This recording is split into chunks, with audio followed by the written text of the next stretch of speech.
Welcome to this week's Leaders on a Mission, where I'm joined by inspiring leaders driven by the impact of creating a healthy and sustainable world. Now, in today's episode, I'm joined by Joško Bobanović, an investor with a passion for biotechnology-enabled solutions, working across agriculture, food, chemicals, and materials marketplaces. Now, I've got to know Joško pretty well over the last 5 years or so, and it's great, Joško, it's great to have you come on the show today. Really appreciate your time. Thanks for inviting me, Simon. Pleasure. I've been a great fan of your show, so it's a pleasure to be there. Oh, absolutely, Joško. Absolutely. So tell me, maybe we'll take it right back to the beginning. Love to get some context around, say, I suppose the key forces that really helped shape and guide you as you were growing up, as it were. So I wish that was an easy question to answer, right? Because even though you may try to analyze that, it's not always an obvious answer, right? So maybe for context, I grew up in Croatia, what was then Yugoslavia, and couldn't really pinpoint any particular interest, that I would say, really directed me in one direction. But maybe if there's one thing that kind of I give my parents credit for, okay, and of course that's something you realize a posteriori, okay, is the fact that I was never discouraged to do things, okay. So I was always kind of allowed to be brave to do something and not have fear of trying something new, okay. And if you think about the fact that I kind of went to school in sciences predominantly, has nothing to do with what my family was involved with. Okay, even though if you were now trying to kind of retrofit what I'm doing, okay, you would say it's a perfect marriage of what my parents did, okay, because my mother was on one hand, an investment banker, and my father was working in environmental businesses all of his life, okay, and so now I am doing investments, that relate to environment, okay, but it had nothing to do with how I got here by far. So I would say that maybe the key influence is this courage of daring and trying new things, okay, which then led me to explore things that people thought were unpermissible or it's not for you, and I can have many different examples down the road where I was told, that's not really for you, you shouldn't be doing that, or you shouldn't be trying that, okay, and I think that in many ways kind of oriented me in not having fear of trying new things, okay. The other influence that you also realize is important is team sports. Okay, and as I was growing up, I played a lot of basketball, and I played basketball at a time where we were kind of one of the best in the world. Okay, and so that influences you in many ways. First of all, it sets you in your place to realize you're not that good. Okay, because there are other guys that are playing in your generation that end up playing in NBA, okay, so they're much better than you, okay, but it also shows you that being from a small country and not having that much resources still allows you to be the best in the world, okay, and that aspiration to succeed, that comes through sports. And that also brings the team angle is something that probably played a significant role for me. And you can trace it back to some of the things that that I do or how I think about things in venture capital. And I sometimes illustrate things through basketball for my entrepreneurs, just because that kind of creates a very vivid picture of different ideas, of different interactions that you can see on court and then within a startup itself. No, that's great. No, thank you, Joško. That's really interesting. And you went over to Canada, right? You did an MBA over in Canada, and you spent some. So what I did is I went to university. I finished university in Croatia, studying physics, and was kind of physics is a very broad science in itself, right? It covers so many different things. Okay, and one of the particularities of my interest in science was always kind of trying to understand how things work, okay, and why something is that way or the other way. Okay? And sort of general physics these days is very much oriented towards tiny things, so understanding things on, quantum level and so on. And that was not really what interested me. I was much more interested in kind of observable phenomena, okay, and which oriented me towards my grad studies, which I did in Canada, doing a PhD in physical oceanography. So really understanding the physics of the ocean and how and why things happen. Which was highly rewarding because you are kind of studying something and you see the outcomes, right? And that led me to kind of get involved in things like modeling the ocean, predicting the ocean. Okay, so I was working in some of the pioneering activities related to short-term ocean prediction, the same way we predict weather, and it's kind of given as a general fact. We started doing the same thing with the ocean because the ocean is the bottom of the atmosphere for many parts of the world. Okay, and therefore plays an important role in how you drive weather events. And so that got me slowly into also working with the climate and understanding how variability in climate affects both short term. So what we live, you and I, day to day in terms of kind of, April being, the coolest April in the last 40 years in Europe is not climate itself, is a manifestation of, long-term climate shifts, okay, that we see in a short-term effects on our weather that we live through, okay. So these things, were things that I was playing with and getting involved with over some period of time.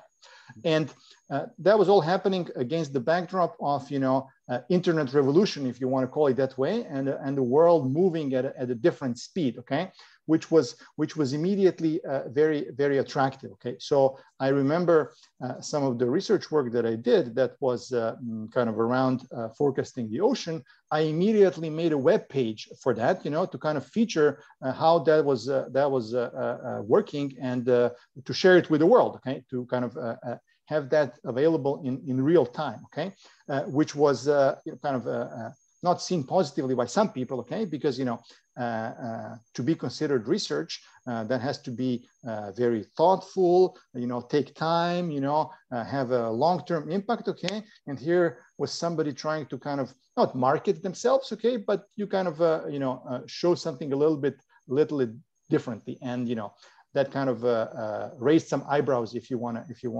call it that way. But that got me interested in new technologies, things that are more applicable and kind of influenced by how we use these technologies in the real life, and slowly but surely kind of veered me away from what you could call a classical research work, okay, that is kind of related to publishing papers, getting things into journals and all of that, towards things that are more applicable, kind of tangible, make a difference, right? And that's how over time I ended up in venture capital, even though the stars were aligning in some different ways. But I chose venture capital as one of the kind of things to realize these various interests in one place. Absolutely, no, that's great. And tell me though, what was there a key influence or a conduit or a moment which put you on the right path for venture capital? Well, the right path is still a question, to be answered by the jury, right? But I guess as I was doing my MBA at that time, this is early 2000s at McGill University in Montreal in Canada. There was this is post-internet bubble. Okay, so if anything, the whole kind of startup world was in a kind of a downward cycle, if you want, right? Because it was after internet bubble popped, there was an economic crisis and all of that. And I was getting, because of my previous quantitative background, modeling knowledge and all of that, I was getting a lot of calls and offers for the things that kind of brought the world to their knees in 2008, okay? Derivatives, all these fancy financial instruments. But I somehow came to realization that this was too abstract, okay? And it kind of maybe relates to what I talked about earlier, where even within the science, I was looking for something tangible and concrete, okay? And was never a fan of things that were maybe too abstract and not really touchable in a way, right? And so when I it's one thing to rationalize that now and say, okay, great, venture capital is a perfect intersection of my interest in technology, my interest in entrepreneurship and finance, which is true, okay, and it was true then as well, but it kind of came as a result of some people that I met along the way in that startup ecosystem in Canada, Jim DeWild, Chris Arsenault, and then Cedric Bisson, who kind of helped me get to understand interesting things about that. And slowly, that's how I started working in venture capital. No, got it. Okay, that's great. It just seems like a perfect career as you discuss it, and you look at the influences and you look at the things that really drove. This is the marketing that you learn, over time, Yeah, and I know it took you a few years before you got into the journey. I'm thinking about the journey for you into the symbio industrial kind of biotech space. Yeah, I mean, to be honest with you, and this is where this angle of no fear to try new things probably comes along as well. Okay, because when I look at the things that I was doing in my early periods of venture capital career in Canada, at a fund called Inovia Capital, it was mostly related to information technology, a little bit of kind of environmental related technologies, some materials and things like that, and a tiny bit of life sciences, okay, where I kind of understood a few things, but was not heavily involved in that. And then I found myself in Paris in late 2010, okay, and met Sofinnova Partners, and namely Denis Luquin, who was at that time starting this whole idea of applying biology in the industrial context. And we started talking. To me, technically, there was a completely foreign area. I mean, last time I did biology was during my PhD because our school at Dalhousie University in Halifax, Nova Scotia, insisted that even though you are a physical oceanographer, you have a broad enough culture about oceanography. So you had to understand both, chemical oceanography and biological oceanography and geological oceanography, which gives you a bit of a breadth, not to be what Germans call a Fachidiot, okay, just knowing one thing and not knowing anything about the field. And so, that was many years ago, but I understood also that, biology was the discipline of the 21st century in many ways, okay, because it was totally unexplored, okay. On one hand, and on the other hand, it was, and this is the part that becomes attractive with static biology and the kind of engineering-like approach to biology, it was still not channeled, okay, to become an engineering discipline. And I thought that was an interesting opportunity. So, I would lie if I said I knew what I was getting into, okay? But it was still an interesting experience to get going, okay? And some of the first meetings with entrepreneurs that I had, I would get lost after first 5 or 10 minutes, okay, because it was beyond what I knew, okay. But slowly and surely, you kind of understand certain things, you learn how they work, okay. And I don't claim to know things deeply today, okay, but I can understand enough to have a meaningful conversation and understand, most importantly, where the opportunities might or might not be, okay. And that's kind of key. And that's how we started playing in that field initially in the beginning of previous decade. Yeah, no, great. Well, it must help having a technical background as well, right? As well, for you to make that transition and learn some of these new concepts. I guess going through the rigor of, doing an advanced degree, trying to understand something, helps you develop almost implicitly certain mental frameworks, okay, that are then transposable from one field to another and kind of help you think about sometimes difficult or unsolvable problems in a constructive way. So that helps. But what's more important is the fact that you have a technical background creates this appreciation for technology bringing the solution. Right? We keep insisting when we talk about what we do on the fact that it's the technology, of course, in addition to the entrepreneur, which is central to the case. Okay, it's the technology really that provides that difference down the road that's going to change the world. Okay, and it doesn't happen without the people. People are central to that, but technology is the instrument that allows you to do that. Yeah, no, got it. Absolutely. Absolutely. Okay, no, that's great. That is great. And I would imagine, because Sofinnova are very well known for their broad life sciences kind of practice as well, right? So maybe just outline for the listeners, exactly what the fund that you help run is responsible for. Sure. So Sofinnova is a, as you said, broad life sciences platform that has 5 different strategies, of which ours is one of the 5. So we invest in companies that apply biotechnology to develop sustainable solutions in ag, food, chemicals, and materials markets in early stage in Europe and North America. So this is really leveraging the maturity of biotechnology to find different ways to get sustainability into these 4 markets. And we don't necessarily triage our companies into a particular bucket, because many of them have applications in multiple markets, which is natural, okay, and totally normal, because a fermentation produced chemical product can have its applications in cosmetics, food, feed, materials, and so on. So it's hard to say this company is an ag company or this company is a food company 100%. Okay, but we have to find ways to bring this closer to kind of general public understanding and to make it clear to people when we talk about what we do. Okay, and so that's where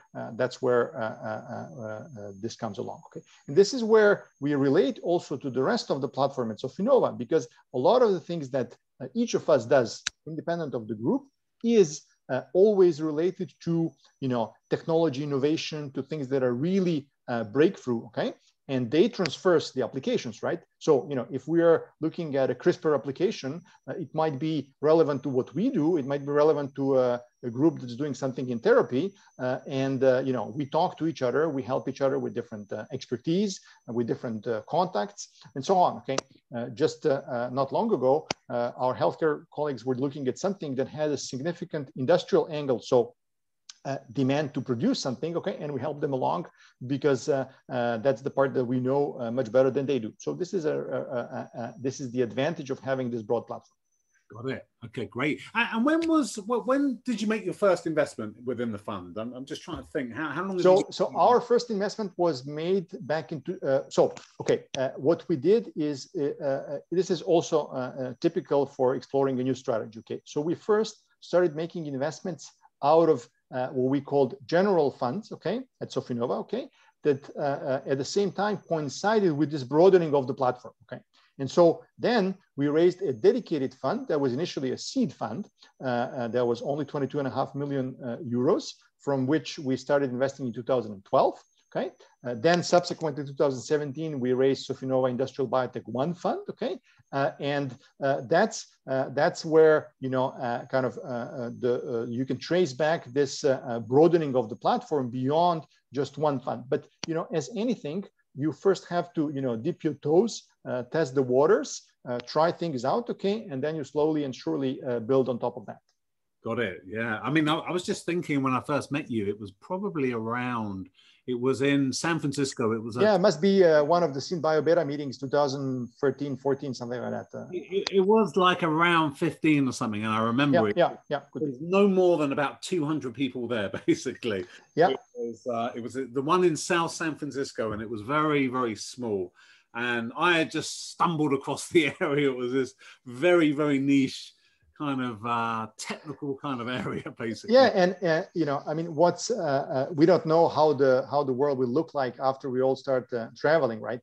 But it's kind of always interesting to see when we were at some of these early conferences, and there were a few hundred people or even less sometimes, okay? And we all knew each other. And from there, a lot of great relationships develop, right? And that's always rewarding, okay? As opposed to, some people going to a conference with, 50,000 participants, right? Where, you need a map to go around, let alone meet somebody serendipitously, right? And that's the interesting part of being at the forefront of new sector, okay? But also growing with it over time. Yeah, absolutely. Absolutely. And I was just thinking, if you consider the things that have really driven the industry over the last 5 or 6 years, for instance, as an investor, what are the major things which have really driven the kind of market that you've invested in? So there are a couple of what I would call mega trends, okay, that have been with us and that at different periods of time become more or less pronounced, okay? But they're related to things like, climate change, demographics, and so on, sustainability, that are kind of all omnipresent, okay? But over time become more or less focus of different discussions. But then more recently, and I would say that goes back maybe not more than 3 or 4 years, we've seen a significant rise of the consumer, okay? And the consumer almost in a way voting with their money, okay, where they want things to be, okay? So consumers, reading the label, for example, trying to understand what's in their product and trying to influence what's going to be in the product, making sure that the product is natural, okay? Trying to understand what is the, code behind E56 or whatever that might be, okay, actually mean, okay? And how do you navigate that? And so consumers are driving a lot of these things on the end user angle, okay? So this is really companies that serve that market. But then as those companies realize what consumers are looking for, they turn back to startups to, develop innovations that can either replace current status quo or develop new things that the consumer wants. So that's one thing. The other thing that we do, also playing a significant role, in particular in Europe, but now more recently also in the United States, and this has been long present in Canada as well, is governments making certain decisions related to, allowance or not of use of particular products. We have a single-use plastic ban in Europe coming in 2025. This is a pure, that's easy to say. It's a regulatory decision that didn't take into account, for example, other solutions out there, okay? So this is kind of driving startups to open up all sorts of different solutions to substitutes for single-use plastics, okay? There are other things that are being influenced by certain government decisions, okay, that play a significant role. Sometimes that can be detrimental, okay? And we've lived through that. You were probably not in this space then yet, but biofuels in the 2005-2010 period, okay, was very much driven by certain government choices, okay? And that was a difficult economic value proposition because we're trying to apply new technologies to a product that's relatively cheap, okay, which is kind of counter to how innovation works, okay? We first want to sell to early adopters that are willing to pay the heavy price, okay, because they're early adopters, okay, and then slowly descend that economic curve to develop things that are cheaper, more affordable, and therefore open up new markets, right? And so all of these forces are playing a significant role in helping accelerate a lot of the solutions that startups can offer, but also orient the startups because before there were situations where startups had great technologies looking for a solution. Okay, now solutions are needed by the market. Okay, startups that's an easy word to say. Okay, just need to get there. That sounds easy, Joško. No, we say if it was easy, everybody would be doing that. So. Yeah.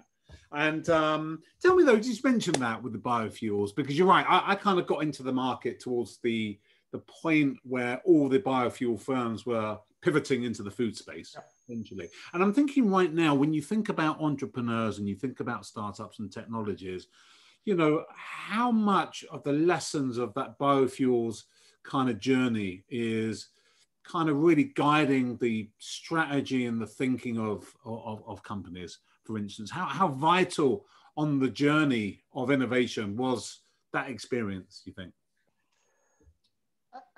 I think it was, or it is for some people at least, okay? And I'm almost ready to say that, you know, you see who's lived through that and who hasn't, okay? And I'll come back to that parallel in a second with another example, okay? But failure, okay, is a great teacher of what should not be done next time around, or what you should do a little bit differently, okay? And so this is a continuous debate between, you know, Europe and North America, where in Europe, failure is not appreciated, whereas, you know, in North America, failure is very much appreciated and valued for entrepreneurs, because they have learned their lesson, and therefore next time around they're going to be much more prudent about what they're doing, okay? And you see that in particular in some of the startups that are coming up from people that have lived through that first wave, okay?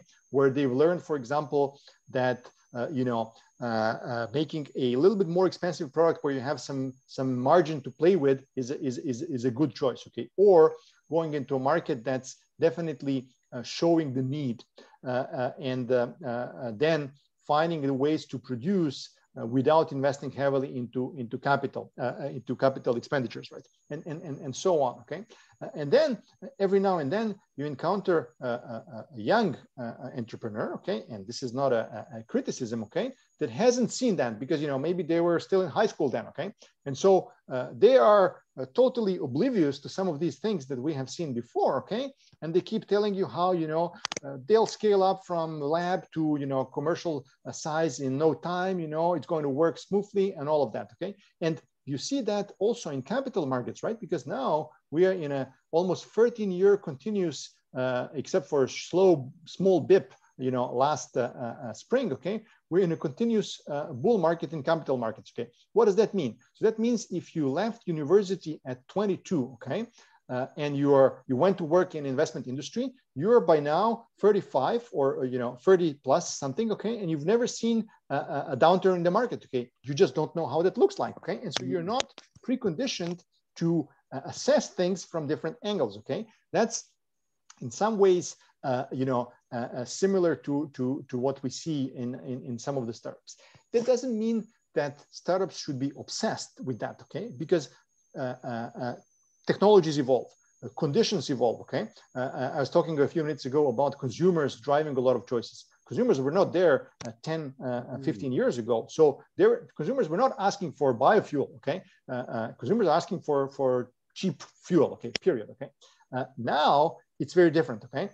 And that doesn't mean that that absolute conclusions can be drawn from the past, okay? We have to learn from the past, but also evolve as things and opportunities present themselves over time.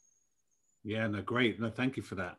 It's yeah, it's very interesting. It's been a great journey. It really has been. And tell me, with you know, how do you? Because I know you've invested in US companies as well, and you know, you take a very global, you know, US and European view. How do you compare the kind of ecosystem for investment in Europe as opposed to kind of the US? So first of all, it's still I would say, a desire to call something a European ecosystem, okay? We like to call it that way, okay? But the challenge of European investment ecosystem is that it is still occasionally a national one, okay? That then sometimes transcends the borders, okay? And we are historically coming into 50th anniversary next year, an investor that has been based in France. Today we have an office in London and Milan, okay, but are still largely based in France, that has invested everywhere in Europe and in North America, okay? But there are still a large number of investors in Europe that are more comfortable with their domestic market, okay? And that in itself creates an impediment to growth, okay? So that's the first element, okay? US is, you know, a huge market per se that is far from being uniform, yet, you know, the capital flows are relatively uniform. even though, there is a huge number of investors in Silicon Valley and the San Francisco Bay Area that only invest, within a skateboard distance. Okay, they don't want to invest somewhere else. Okay, so that creates a silo, if you want. Okay, there are all these other places that are popping up, especially in our sector, like RTP. In IT, you have more recently, Texas becoming much more pronounced with some companies moving their headquarters and all of that. Okay, that creates some diversity. Okay, but I would say the key difference is also availability of capital. There is more capital available in the United States compared to Europe. Okay, and that allows some of the entrepreneurs to think differently. Okay, because they know if they have very ambitious ideas that the capital is going to be available. Okay, and that availability of early stage capital is equally relevant when it comes to capital markets at large. Okay, I mean post just early stage venture capital. Okay, that relates to growth funds, that relates to depth of capital markets when you need to take companies public.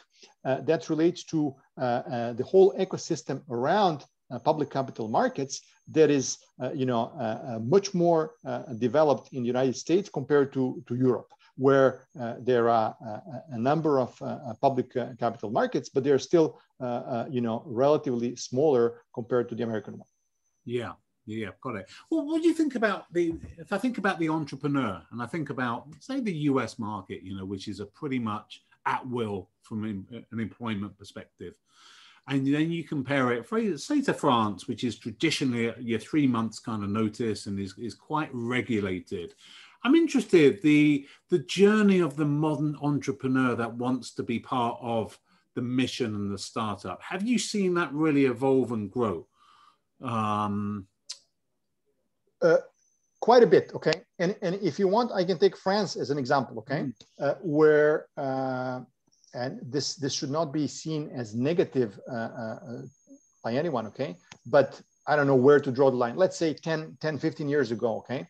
A lot of top graduates that were brilliant in their studies, okay, were looking to find jobs in, big companies, okay? Because that's kind of how you build your career, okay? Today, that's no longer the case, okay? You have a lot of companies that are started by, top students from top schools that want to go into the entrepreneurship journey, okay? And that's great, okay? Because it shows that they have understood where the opportunities are. It also arms them with a chance to build themselves, okay? Because, if you work in a big company, even though you might be, coming in as a kind of top student and at a fast track career, okay, you're still going to be, learning slowly on your job and getting eventually some experience, okay? When you're at a startup, okay, you're learning from a fire hose, okay? And that ability to get exposed to a lot of different things, to make mistakes, okay, and learn from them quickly, okay, is a great opportunity, okay? And so how does the flexibility or lack thereof of labor market affect that, okay? That's a good question, okay? I mean, I don't think we want to go into, political or sociological analysis of that, okay? And it varies from country to country in Europe, okay? It is always an element that needs to be considered, okay?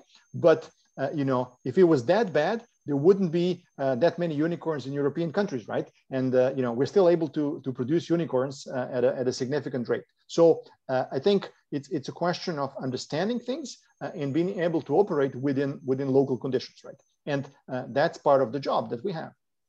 Yeah, absolutely. And tell me though, with you as an investor in this marketplace over the last, 8 years or something along those lines, or 7 years, do you find that your job as an investor and the way that you help companies changes with the experiences that you have of the market and other companies that you work with, for instance? Is it like you're forever growing and developing as an investor? Absolutely. It never stops, okay?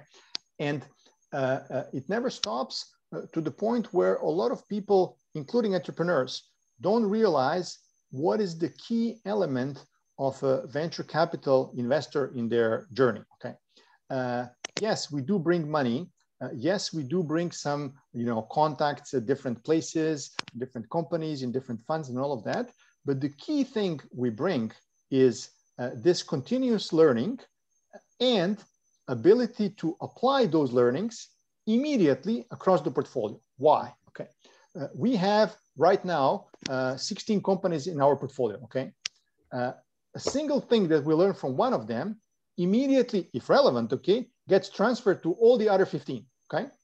That's an incredible source of knowledge that you don't get if you live one company as one entrepreneur and one story. Okay. And that's the key advantage that venture capitalists bring, in addition to money and contacts, right? And people fail to understand the importance of that. It's an implicit answer to your question whether we are learning. We're learning all the time. Okay, no matter how young or old you are in this career, every new challenge is a little bit different. Every new person you encounter is very different. Okay, and so you have to find ways to adapt your strategies, to adapt what you're trying to do to the person in front of you. Okay, if I had a cookie cutter model to bring company from a proof of concept to a early commercial stage, okay, that would be great. Okay, but it doesn't work because the person in front of me is very different. They respond to pressure in a different way. They respond to introductions in a very different way. They respond to structure in different way. Okay, and you have to adapt your ways of working with them and getting to the end result, which may appear to be similar or almost the same, okay? But the path there is very different. Yeah, no, absolutely. Can you think of any example, like when you think about, taking something from one company and then being able to apply it broadly across the portfolio? Is there anything that comes to mind?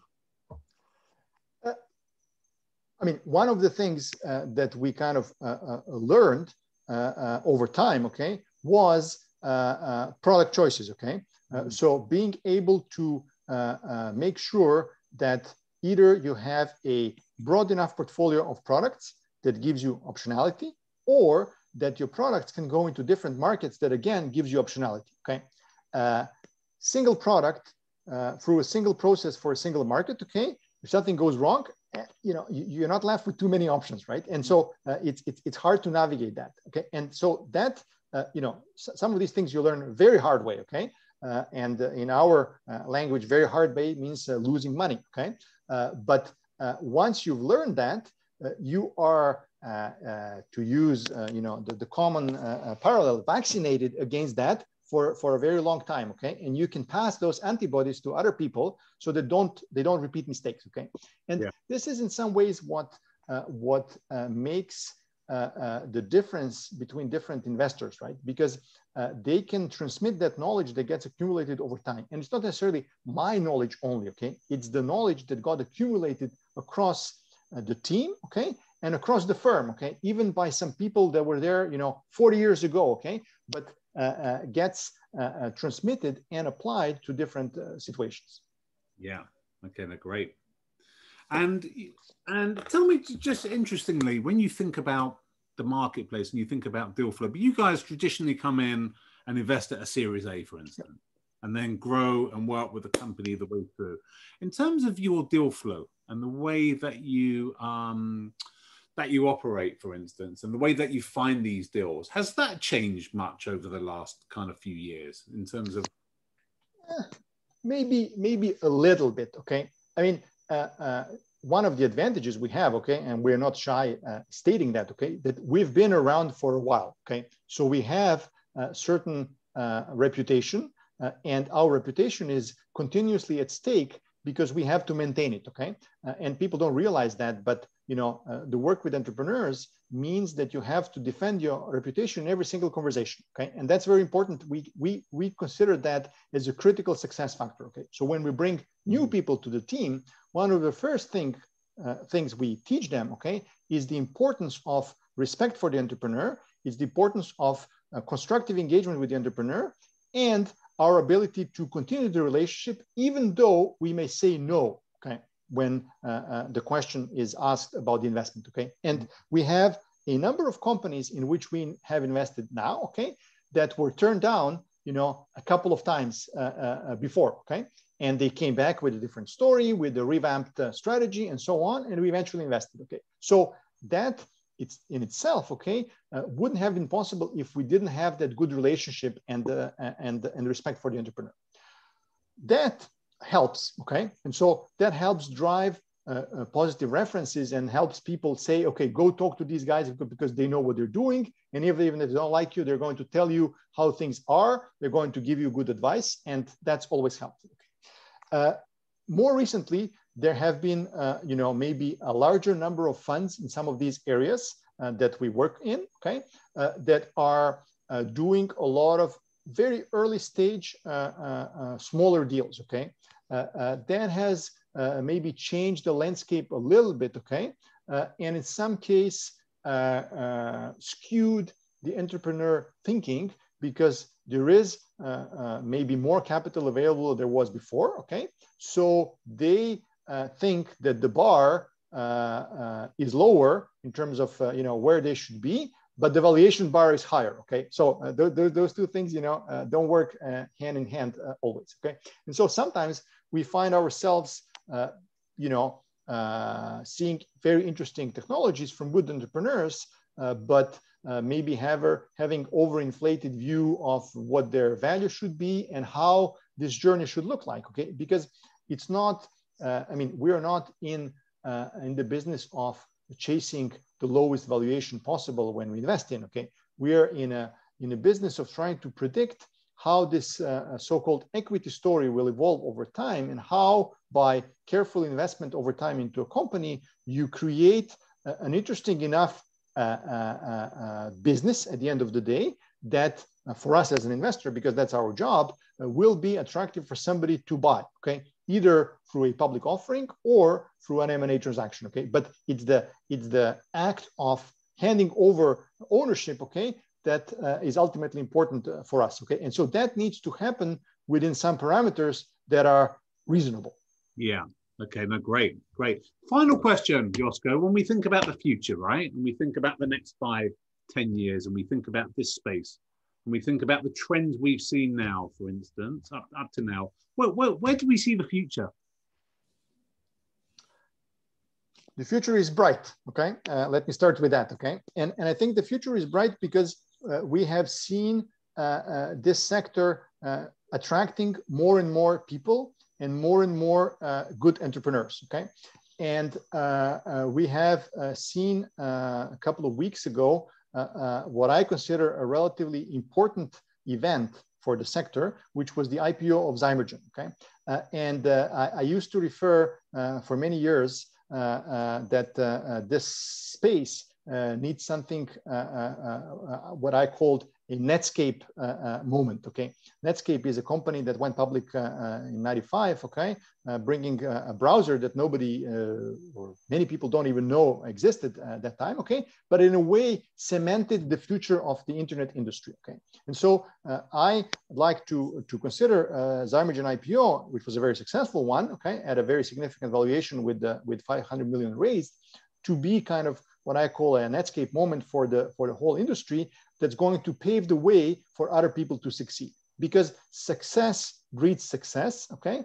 People want to see successful companies so they can have role models and point to others that may not be believers that it is possible, okay? And so this is just the first wave of, a lot of companies that are going to generate some interesting news flow in the coming weeks and months, okay?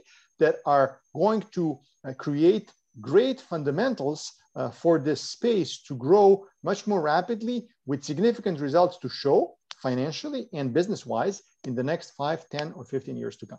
Yeah, no, that's great. That's great. And just interestingly enough, right, where we've come from over the last year, it's been a bit of a journey like that, really, hasn't it? If I think about what mentally you must have been dealing with such early stage companies during COVID, for instance, and some of the challenges, and now all of a sudden successful IPOs and the future really being bright. It's been a metamorphosis, really, hasn't it? Yeah, but this is where people don't realize that venture investment is a is a long-term play, okay? So the short-term perturbations, if you want, in the economy or in different cycles, okay, they tend to smooth themselves out over time, okay?